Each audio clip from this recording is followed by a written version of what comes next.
everybody out there, whether you're watching now or you watch later. Welcome to the Lancaster Community Library, and today our subject is, the main subject are the pet toys that a lot of people picked up, and we thought we'd talk about those a little bit. And after you see this video, if you'd like to come by and get a set, you're welcome to do that too. So we were really excited this summer. For the first time, we have had activities for adults, and they've been really well received. The book kits that we talked about a couple weeks ago, I think over 20 people have participated in that, and we've shared, Ms. Shelley, who runs our technology, has shared a lot of the different books, and it was just exciting to see all the creativity in our area. This time, this project was for making toys for a dog or for a cat. And I learned, I don't have dogs myself, but I found out that it's important to know what size dog you have to determine the size of the toy. So we did make kits for big dogs and for little dogs. So we'll start with the big dog toy, because I have one of those here. It's a fairly simple project, and the kit includes everything you need, as well as the directions, and a couple of websites if you'd like to take a look. This is a Looney Tunes sock and 2 tennis balls, and this is a wonderful pull toy for a big dog. All you have to do is put 1 tennis ball in the end, tie a knot, go a little farther down the sock, tie another knot, put the second tennis ball in there, and then tie your 3rd knot. Dogs are really enjoying it. This toy happens to be for a Doberman Pinscher, I believe, that belongs to Cheryl, who works here at the library, and Cooper is the name. Really enjoys this toy. Now, let's see, we've got the dog toy. The other dog toy I have an example of was made for big dogs and little dogs. This one happens to have been made for a little dog because it's got the little ball. And the kit came with the ball and a crochet hook put through the center of the ball, and 4 strands of multicolored t-shirt material. Tied a knot in the end of the t-shirt material, then braid all 4 strands about 6 or 8 inches. With the crochet hook, you pull each strand of the t-shirt, tie another knot, braid the rest of the t-shirt, tie a knot, and voila, there you go. A nice toy for a little dog. Hi, Cindy. Hello. Welcome. Thank you. People did not want to leave today. No, we close at 3, and so Cindy is wearing many hats, including closing the library and also kindly joining us on this live Facebook program. So far we've talked about the little dog toys and the big dog toys. Now we'll get into the cat toys. Let's see, start with the simplest one. This is one that I made for my cat, and she actually really does like it. Oh, good. And she bats it around the house sometimes. As cats are, they have their own, opinions about everything. So at first she was kind of poo-pooing it a little bit, but she has grown to enjoy it. And it's very simple. It's just got a toilet paper roll and some duct tape. So you put the duct tape around the center of the toilet paper roll, and with the scissors that are included in the kit, just cut the fringe about a 1/4 inch apart, and then just roll it along the floor. We have a ramp on our deck, and I was rolling it down the ramp on the deck, and she enjoyed that. She enjoyed catching it. Oh yeah, I can see that. Yeah. The second cat toy, oh cool, this one has mustaches on it, is a ping pong ball and there was a hole poked in the ping pong ball, and grains of rice were put through the hole, and then the ping pong ball, you tore the duct tape into little pieces and taped it on the ping pong ball. Makes a fun noise. I don't know if you can hear this on Facebook. And cats enjoy batting around balls, as we all know. Yeah. Here, you can put this in here. And you can put, goes right in there. Yep. For added fun. For added fun, yes. I think the cat would like that, poking that out of the, I'll have to try that at home. That's a good idea. Then the third cat toy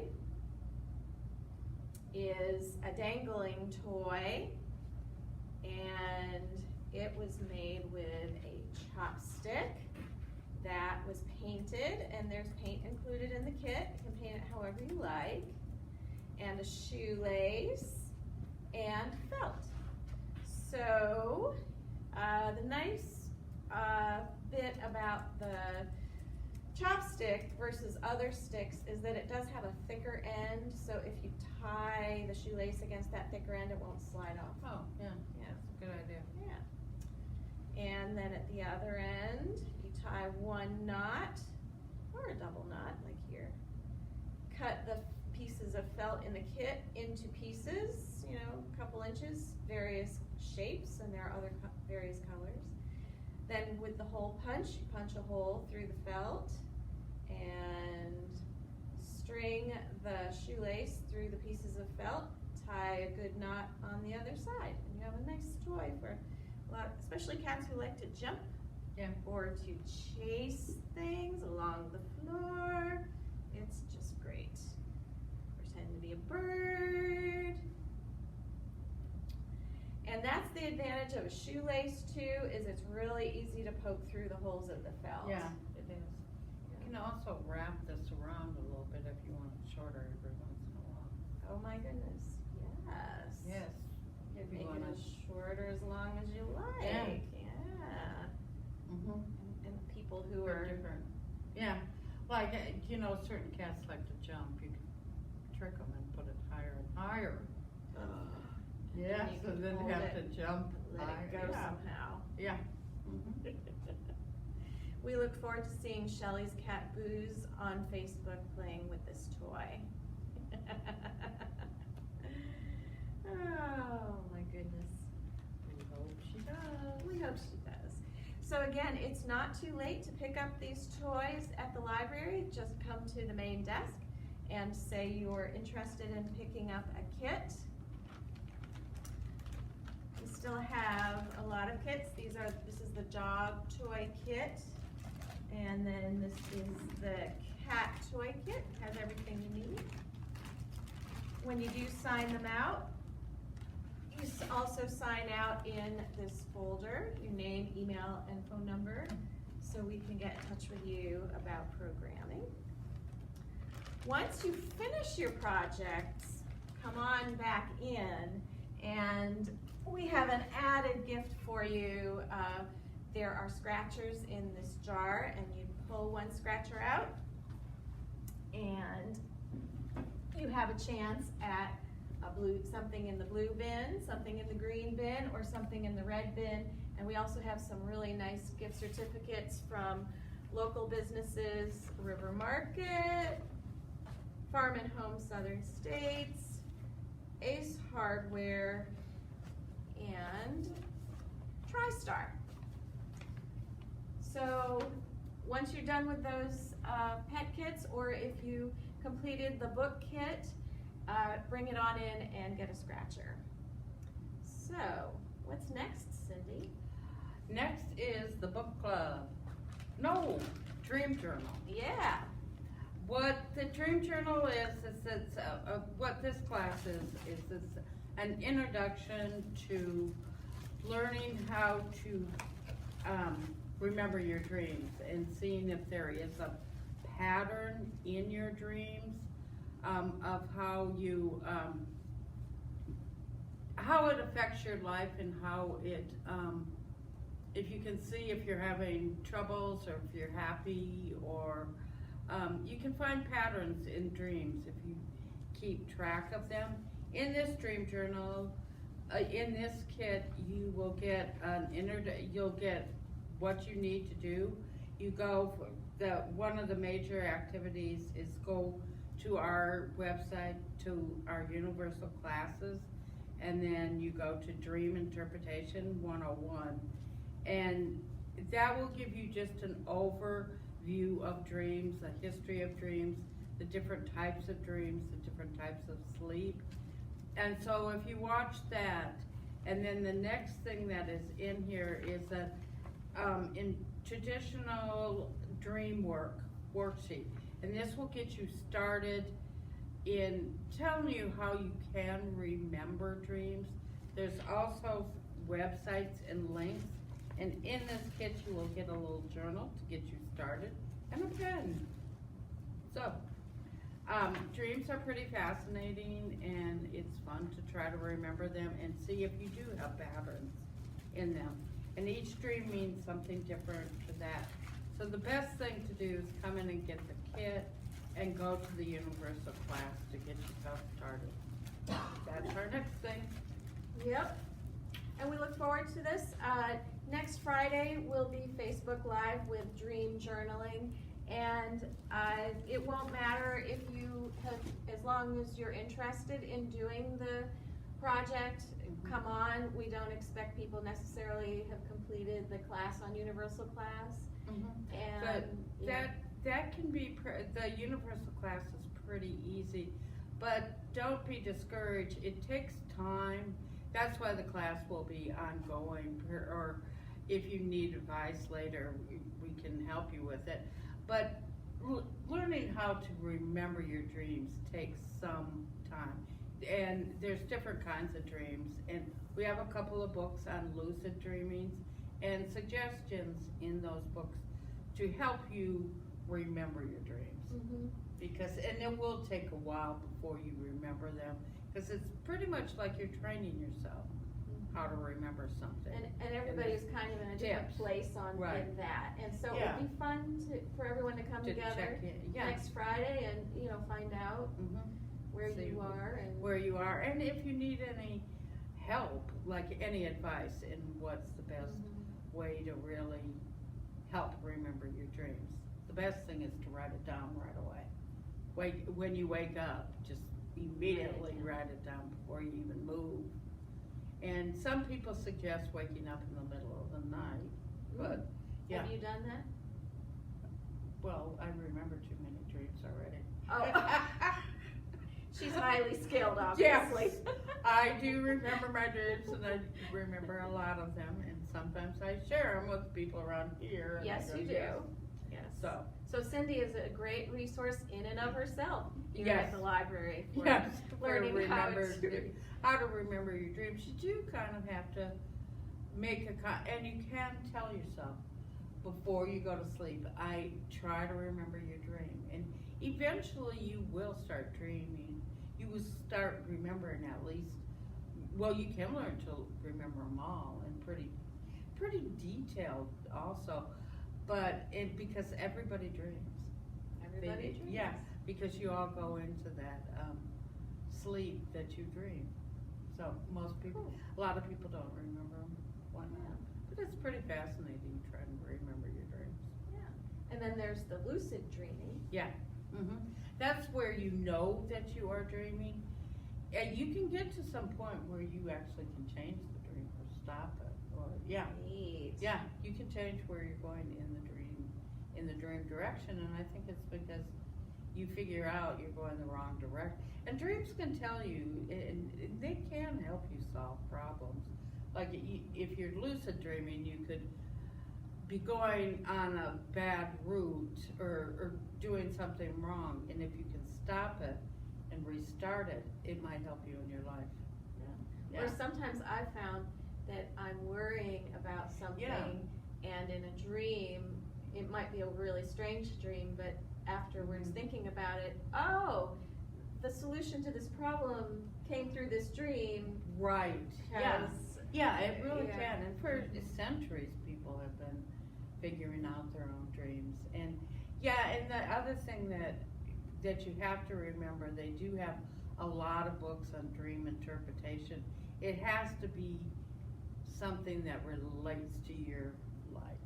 You Right. can't just go, if you really like snakes, they, sometimes they say, oh, they're horrible in dreams, but other people enjoy them.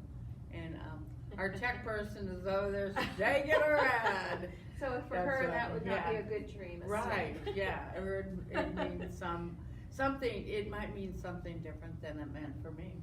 Right. Yeah, each of us are different with these symbols, so even with the symbols, some of them are kind of universal, like flying, you're either in a good mood or you're flying to a new direction in your life or something like that.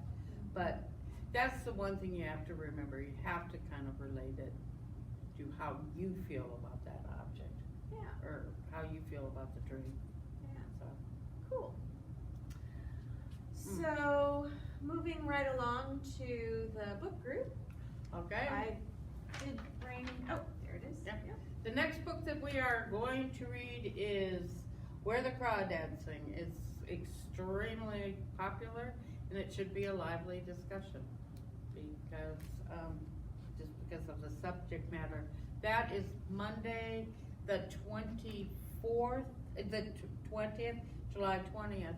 We are going to do that either, you will have two options. We'll do it either like this type of format with, we'll have the Mondo pad in here. The library is closed that day, so the area that we're in is a very wide area, so we can social distance. Or we will have it video. We'll have Zoom. I'm like, I forgot what Zoom was. No, I remember Zoom, but yeah, and so you can join us on Zoom. And it is a drop-in book group. Sometimes we have 5 people, sometimes we have 10. So, and it's a very lively discussion, and it does get off track quite a bit. Especially these days when we all just want to chat about this and that. So that will be July 20th at 2 o'clock. Great. Great. And then the very last, oh, yes. Don't forget, any activity you participate in with the library this summer, if you're an adult, you do get a scratcher. So, Yes. even with the book group, if you They get a attend in scratcher. person or you attend on Zoom, you can stop by and get your scratcher for a prize. Either a blue prize, a green prize, a red prize, or one of Or the gift certificates to one of our local businesses. Okay. Then our very last program we're going to have is on July 31st with Bingo Live. I can't wait. I can. You No. can. Never mind. We're going to celebrate the end of our first ever adult summer reading program by playing bingo. And who knew? We found out there's just all kinds of thematic bingo cards. And so people will be able to either pick up a set of the bingo cards here, and they're pieces of paper, and play bingo, or go online to the website and you can play there. Oh, yeah. Yeah. And so when you win the bingo game, guess what? You get a scratcher. Anything else today, Cindy? No. Other than the program is going extremely well. We're very pleased with how many people have been participating in the program. We are so pleased that this summer that is so challenging, and with people having extra time, that they're learning something new with these kits and really enjoying it. And especially with the book kit, people really got creative with that. Oh my goodness, they really did. They were beautiful. Beautiful They were kits. actually beautiful. So, And then coming up, we expect maybe in the winter time, it also may be a very slow time here. We will probably have some more activities yeah, in like the January, February, and March. after Christmas. After Christmas, when there's not a lot to do around here anyway. Yeah. You never can tell if it's gonna be a nice storm. Yeah, so No, I stand. if you listeners, watchers, The book kits were amazing. Thank you, Victoria. Yes. What did you? The book kits were amazing. Oh, yeah. So if anyone out there has some ideas for projects, we would love to hear them, and we'll, for the winter time, and also going into next summer, if anyone has an idea of something that they'd like to learn, that we can, Oh, yeah. you know, put together. Suggestions welcomed. Suggestions are very welcome, yeah. Well, That's about it for me. I think we're about done. Thank you, everyone. Thank you. Yep, see you next time.